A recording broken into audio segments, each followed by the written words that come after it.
Suatu amal itu akan menjadi dinding dan hijab serta batu licin bagi diri kita ini, yaitu pada saat kita menunaikan ibadah dan ketaatan serta amal itu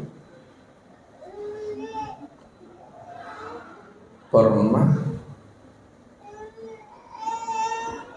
merasa dan mengaku bahwa diri kita inilah yang merasa diri kita ini yang beramal. Inilah yang disebut namanya syirik. Bahwa perbuatan syirik itu, Bapak Ibu, adalah perbuatan yang mengakibatkan dirinya itu menjadi najis batin. Orang yang berbuat syirik yang mengakibatkan dirinya itu menjadi najis batin, maka seluruh amal ibadah dan ketaatan yang dia kerjakan 50 tahun, 63 tahun, 80 tahun, itu menjadi amal yang hampa, menjadi amal yang sia-sia sepanjang hidupnya. Maka inilah yang diutarakan oleh Allah kepada kita, supaya kita mampu mempergunakan kecerdasan rohani dan akal fikir untuk memahami dan setiap apa yang Allah sampaikan. La in asrakta la yakhbatunna amaluka wa la takunanna minal khasirin. Jikalau engkau berbuat syirik, engkau tidak mengesahkan aku yang menyebabkan dirimu itu adalah najis, la yakhbatunna amaluka, maka seluruh amal yang kamu lakukan, seluruh amal yang kita kerjakan dan seluruh amal yang kita perbuat puluhan tahun lamanya itu, la yakhbatunna amaluka, amalmu menjadi hampa, menjadi sia-sia, amal yang tertolak. Ketika amal kita ini menjadi amal yang hampa, sia-sia dan tertolak, wala takunanna minal khasirin, kamu termasuk orang yang rugi, kata Allah. Rugi di dunia, tidak mendapatkan ridho dan kasih sayangnya, dan rugi di akhirat juga tidak Allah tempatkan kita di dalam rahmatnya yang disebut namanya dengan surga. Serta Allah tidak akan pernah pertemukan diri kita ini dengan anak dan keturunan kita. Maka inilah suatu sanksi, suatu hukuman dan ancaman yang Allah berikan kepada diri kita ini. Jikalau kita ini tidak mengesahkan Allah dari setiap amal, ibadah dan ketaatan yang kita lakukan. Wa may yusyrik billahi faqad haramallahu alaihil jannah wa ma'wahun nar. Barang siapa yang terang-terangan melakukan suatu kesyirikan kepada aku, dia menyandingkan dirinya dengan aku, dia merampok hak aku, kata Allah. Faqad haramallahu alaihil jannah, maka aku akan mengharamkan bagi dirinya itu adalah surga. Allah tidak pernah memberikan bahagian, kesempatan bagi diri kita untuk bisa mengambil tempat di dalam surga, sehingga onta itu bisa masuk ke lubang jarum.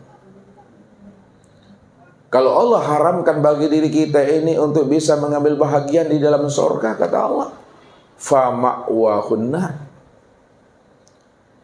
maka mereka akan kami lemparkan ke dalam neraka, kata Allah.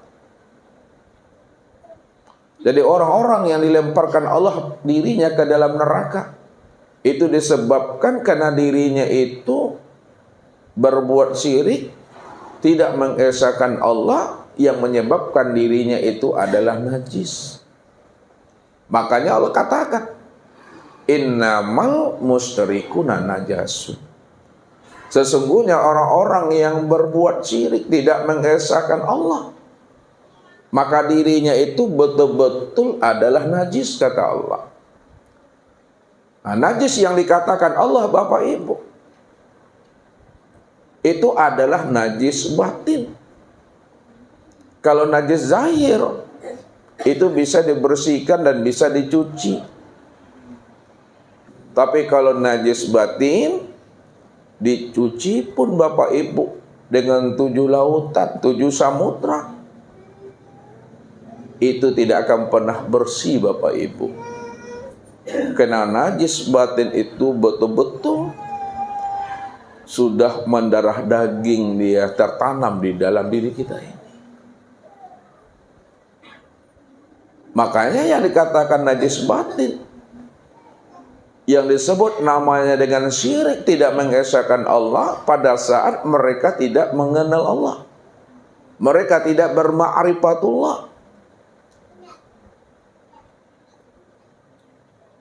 sehingga mereka betul-betul menganggap bahwa dirinya itulah yang bersifat wujud, dirinya itulah yang bersifat hayat. Maka ketika diri kita ini merasa diri kita ini yang bersifat dan yang berwujud, pada saat itulah sebenarnya najis batin itu melekat dia di dalam hakikat rahasia diri kita ini.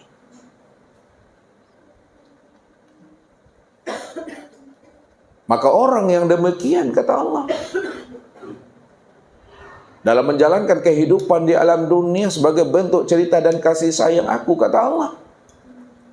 Allah jelaskan, wa may yusyrik billahi faka'annama kharra minas sama'i fatakhtafuhu tayr aw tahwi bihi fi makanin sahih.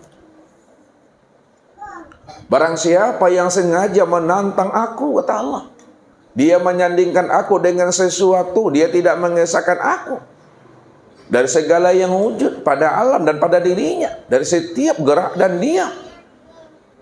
Faka'annama kharra minas sama'i, maka keadaan dirinya itu seolah-olah kharra minas sama'i, terjatuh dari langit. Fatakhtafuhu tayr aw tahwi bihi rih, ketika dirinya itu terjatuh dari langit, maka dirinya pun disambar oleh seekor burung. Au tahwi bihi rih fi makanin sahih, atau dia diterbangkan angin ke tempat yang sangat jauh. Begitulah perumpamaan yang Allah berikan kepada manusia, yang mana dirinya itu tidak mengesahkan Allah dari setiap amal yang dia kerjakan. Sehingga setiap amal yang dia kerjakan itu menjadi dinding, menjadi hijab dan batu licin buat dirinya sendiri.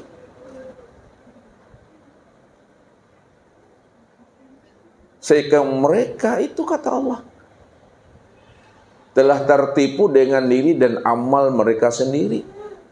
Mereka hanya mengira dan menyangka bahwa diri mereka telah berbuat amal, padahal mereka sudah tertipu dengan diri mereka sendiri, namun mereka tidak mampu memahami dan menyadarinya, kata Allah.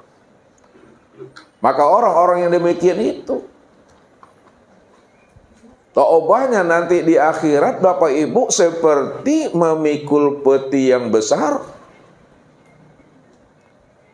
Dia mengira di bawah, di dalam peti yang besar yang dia pikul itu, dikiranya ada amal sholatnya, disangkanya ada amal puasa, zakat, haji, kurbannya. Dalam perasaannya, dalam dugaannya, seluruh amal-amal jama'i, amal-amal munfarid, yang wajib maupun yang sunnah, dikiranya sudah terhimpun di dalam peti yang dia pikul itu, Bapak Ibu. Pada saat diperintahkan kepada dirinya, buka peti amalmu, kata Allah, Ketika dia membuka peti amalnya, yang dia kira itu adalah pahala-pahala seluruh amal yang pernah dia kerjakan, rupanya menjadi debu, Bapak Ibu.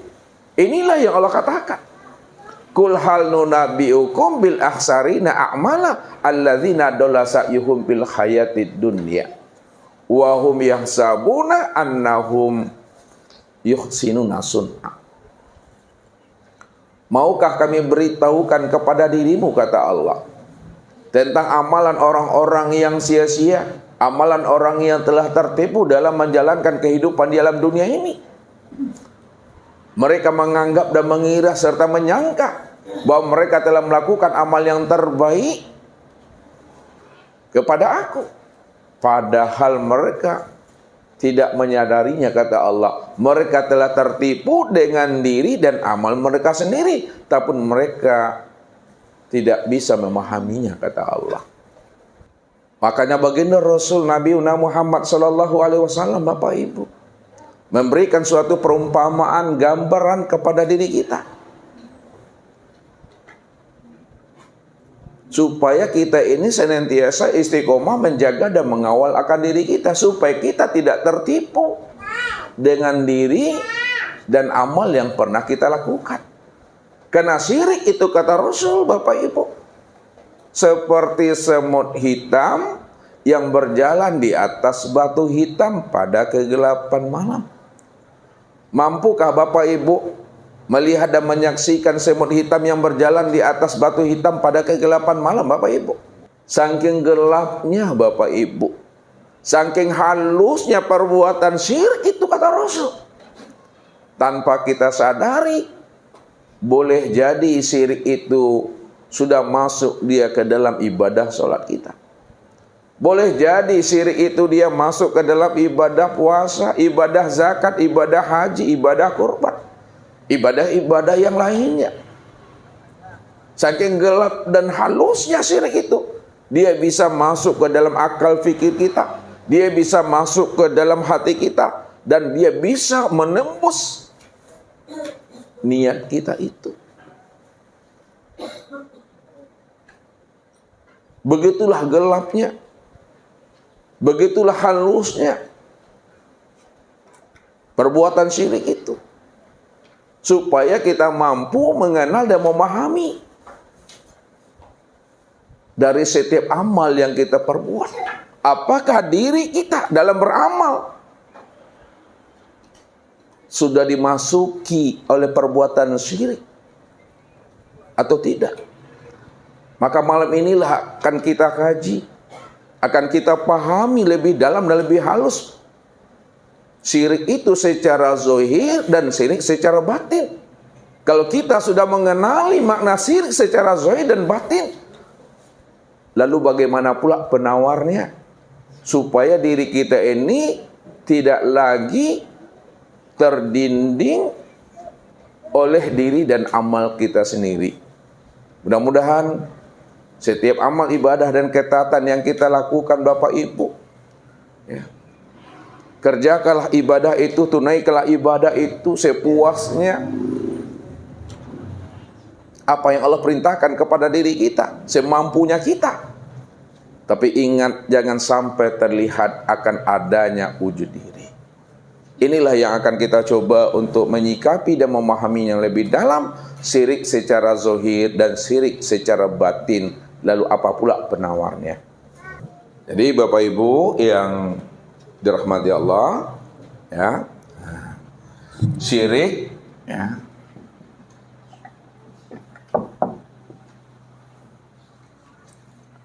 jadi syirik ini kita tinjau dari sisi ilmu fikih. Yang kedua, kita tinjau dari sisi ilmu tasawuf. Dan yang ketiga, kita tinjau dari sisi ilmu tauhid. Jadi level yang rendah, ya, itu di ilmu fikih. Level kedua itu di ilmu tasawuf, dan level yang ketiga itu terletak pada ilmu tauhid. Ini kita lihat Bapak Ibu. Yang pertama Bapak Ibu, syirik dalam pandangan ilmu fikih.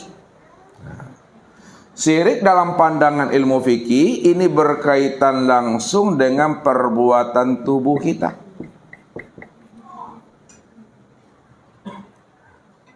Berkaitan langsung dengan tubuh jasmani ini, ucapan kita, tingkah laku, dan perbuatan kita. Yang kedua, syirik dalam pandangan ilmu tasawuf ini berkaitan langsung dengan perbuatan hati kita Bapak Ibu. Dan yang ketiga, syirik dalam pandangan ilmu tauhid juga berkaitan langsung dengan perbuatan ruh kita. Yang pertama, syirik dalam pandangan ilmu fikih yang berkaitan langsung dengan perbuatan tubuh jasmani, ini yang disebut namanya dengan syirik jalli.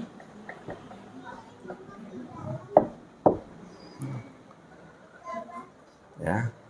Yang kedua,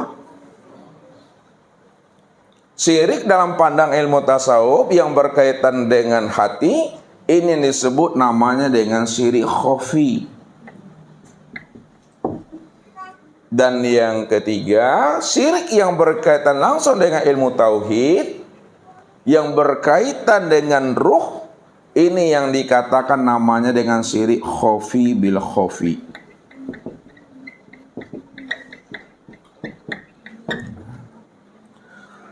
Nah, yang pertama Bapak Ibu, kita lihat yang disebut namanya syirik jalli. Ya. Yang berkaitan langsung namanya dengan perbuatan tubuh, ya, dalam pandangan ilmu fikih. Secara zahir yang selalu kita temui di tengah-tengah masyarakat, baik itu pada keluarga kita atau itu jiran dan tetangga kita Bapak Ibu. Contohnya Bapak Ibu, ketika kita punya anak, punya menantu Bapak Ibu, hamil muda dia Bapak Ibu. Lalu ada jiran tetangga yang meninggal dunia, dia ingin bertakziah, bahkan ingin pergi ke pusara. Takut Bapak Ibu dirinya itu kena palasi, tasapu namanya Bapak Ibu. Minimal Bapak Ibu, dasun tunggal tu ndak lapi dari badan dah. Dasun tunggal. Kalau ndak ada dasun tunggal, dapat ada Bapak Ibu, tapi minimal ada basi berani di saku tu. Magnet. Ndak juga ada magnet basi berani tu, minimal guntiang ketek di dalam tas. Ya, ndak juga ada guntiang ketek, apailah kepada orang yang pintar, orang yang pandai. Abeko disuruhannya tu bali apa tu Mak? Timah hitam, abeko dibungkui dengan kuning boleh jari angau. Baru bacarikan banang 7 warna, banang pincano nama Bapak Ibu. Ada bungkui itu dengan kain hitam, ada kabekkan ke pinggang gua atau ke pangkagalang tangan gua. Kalau itu terjadi pada diri kita, pada anak dan menantu kita, kata Allah apa? La yahbatanna amaluka. Aku batalkan seluruh amalmu yang pernah kamu kerjakan, yang pernah kamu perbuat puluhan tahun lamanya. Kalau Allah sudah membatalkan seluruh amal yang kita perbuat karena diri kita itu telah berbuat syirik, wala takunanna minal khasirin, maka kamu termasuk orang yang rugi dunia dan rugi di akhirat. Dahulu di kampung, entah orang kota kok memiliki sipek orang kampung, kini orang kampung nak memiliki sipek itu. Aku orang kota memiliki sipek yang di kampung dulu. Oh, bangun rumah Bapak Ibu, dirikan namanya kios. Takut tukang tu badarah tangannya kena senjatunya tadi, alik-alik tukang. Badarai dulu namanya itu konsen tu.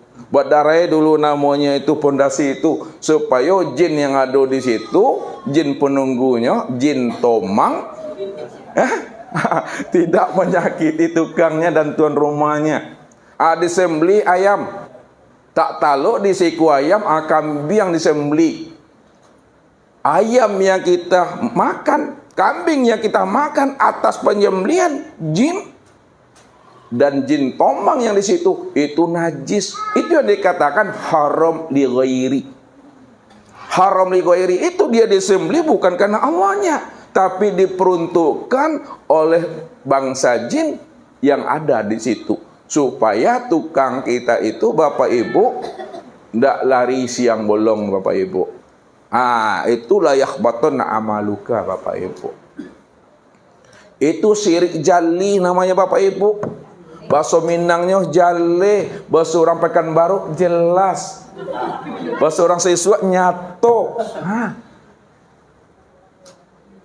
Ya. Bisa dilihat, bisa disaksikan, bisa didengar, bisa diraba. Itu nyata dia pada perbuatan tubuh kita. Oh, ada yang lebih modern lagi Bapak Ibu. Nyata dia pada ucapan lisan kita. Nih, spidolku, penaku, pulpenku bisa merubah jalan hidupmu. Ya, dengan spidolku ini aku bisa mutasi dirimu. Aku bisa hentikan dirimu. Aku bisa hidup kamu itu sengsara, sangsai sengsara. Itu syirik modern tuh. Ya. Sudah mengaku Fir'aun, bisa dia merubah garis hidup orang, bisa merubah garis takdir orang dengan tanda tangannya, dengan ujung penanya. Hati-hati. Kalau enggak gara-gara den. Tuh syirik nyata itu. Syirik jelas itu, syirik jali. La yakhbattanna amaluka wa la takunanna minal khosirin. Maka perjalanan hidupnya sampai habis usia umurnya, kata Allah, faka'annama kharra minas samai fatahtafuhu tayr au tahwi birih fi makanin sahih. Perjalanan kehidupan yang dia lalui di alam dunia ini, kata Allah, hidupnya itu seolah-olah sebenar-benarnya mereka itu terjatuh dari langit yang ketujuh, kata Allah. Ketika dia terjatuh dari langit yang ketujuh, langit yang tertinggi, lalu diterkamlah oleh seekor burung, ditangkap oleh seekor burung. Au tahwi bihi ri'ih fi makanin sahih. Kalau dia tidak ditangkap oleh seekor burung, tidak diterkam oleh seekor burung, maka dirinya itu ditiup angin ke tempat yang sangat jauh. Itu artinya apa? Seluruh aktivitasnya, seluruh amal ibadahnya tidak menjadi penerang bagi dirinya, tidak menjadi hikmah bagi dirinya, tidak membawa faedah buat dirinya. Bahkan amal yang dikerjakan seumur hidupnya itulah menjadi batu licin bagi dirinya, Bapak Ibu. Ini Allah katakan tadi, wahum yahsabuna annahum yuhsinuna sun'a. Mereka telah tertipu dengan diri dan amal mereka sendiri. Ini yang kita mesti hati-hati Bapak Ibu, dikawal betul diri ini, dijaga betul diri ini, supaya diri yang melakukan amal itu tidak menjadi dinding dan batu licin bagi kita untuk berliku dengan Allah. Ini yang pertama. Level yang pertama dalam pandang ilmu fikih. Secara namanya itu zohir Bapak Ibu. Sekarang bagaimana kita memahami syirik jali ini secara pandangan batin? Syirik jali secara pandangan batin Bapak Ibu, apabila kita merasa diri kita ini yang beramal, diri kita ini yang berbuat, diri kita ini yang beribadah, merasa kita yang punya wujud, merasa kita yang punya sifat, lalu sebesar zarah amal yang keluar dari diri kita itu kita katakan sebagai usaha kita, sebagai ikhtiar kita, sebagai kemampuan kita, maka itulah yang dikatakan syirik, kata Allah. Padahal diri kita di hadapan Allah adalah la haula wala quwata illa billah. Tidak ada sebesar zarah kemampuan kita ini untuk beramal, untuk beribadah. Tak ada kuasa kita ini berdiri, angkat takbir, ruku, i'tidal, sujud, dan duduk kalau bukan karena izin Allah. Ini yang dikatakan oleh baginda Rasul, la tataharrakun zarrah ila bismillah. Tidak bergerak sebesar zarah pun, tidak ada gerakmu, tak ada diammu, tak mampu kamu beribadah dan beramal, melainkan itu semata-mata atas izinku, kata Allah. Izin Allah, Bapak Ibu. Inilah yang Allah ingatkan kepada diri kita. Kul kullu min indillah, ma indakum yanfadu wa ma indallahi baqi. Katakan, hai Muhammad, semua aktivitasmu, semua amalanmu, yang zahir maupun yang batin, min indillah, itu datangnya dari sisiku, kata Allah. Itu adalah bentuk rahmatku, itu adalah bentuk anugerahku, itu adalah bentuk curahan, limpahan kasih sayang aku kepada dirimu. Walaula fadlullahi alaikum warahmatuhu ma zakka minkum min adin abada lakuntum minal khasirin. Kalau bukan karena karunia dan rahmat serta balas kasih sayang aku kepada dirimu, kamu tetap berada dalam keadaan rugi, kata Allah. Tidak pernah terbetik dan terlintas di dalam hati kita, di dalam hakikat rahasia diri kita untuk melakukan suatu amal. Tapi kenapa Bapak Ibu, kenapa kita bisa melakukan suatu amal? Sebesar zarah amal yang keluar dari diri kita, itu semata-mata adalah bentuk anugerah dan kasih sayangnya Allah kepada diri kita. Maka berbahagialah kita, Bapak Ibu. Gembiralah kita. Kapan kita gembira dan bahagia? Pada saat kita mampu memandang pemberian Allah kepada kita. Pada saat kita bisa memandang Allah melimpahkan karunia-Nya, Allah melimpahkan anugerahnya kepada diri kita, sehingga dengan karunia dan anugerah Allah yang Allah berikan kepada kita, kita mampu untuk melakukan suatu amalan ibadah dan ketaatan kepada dirinya. Namun Bapak Ibu, hati-hati. Jangan kita gembira, jangan kita bahagia pada saat kita mampu menyilau dan menyenter ke dalam diri. Pada saat kita mampu menyilau dan menyenter ke dalam diri, dengan diriku, dengan kemampuanku, dengan usaha aku mampu untuk beramal dan beribadah. Itulah yang dikatakan diri kita dengan amal yang telah kita perbuat menjadi dinding dan batu licin bagi diri kita sendiri.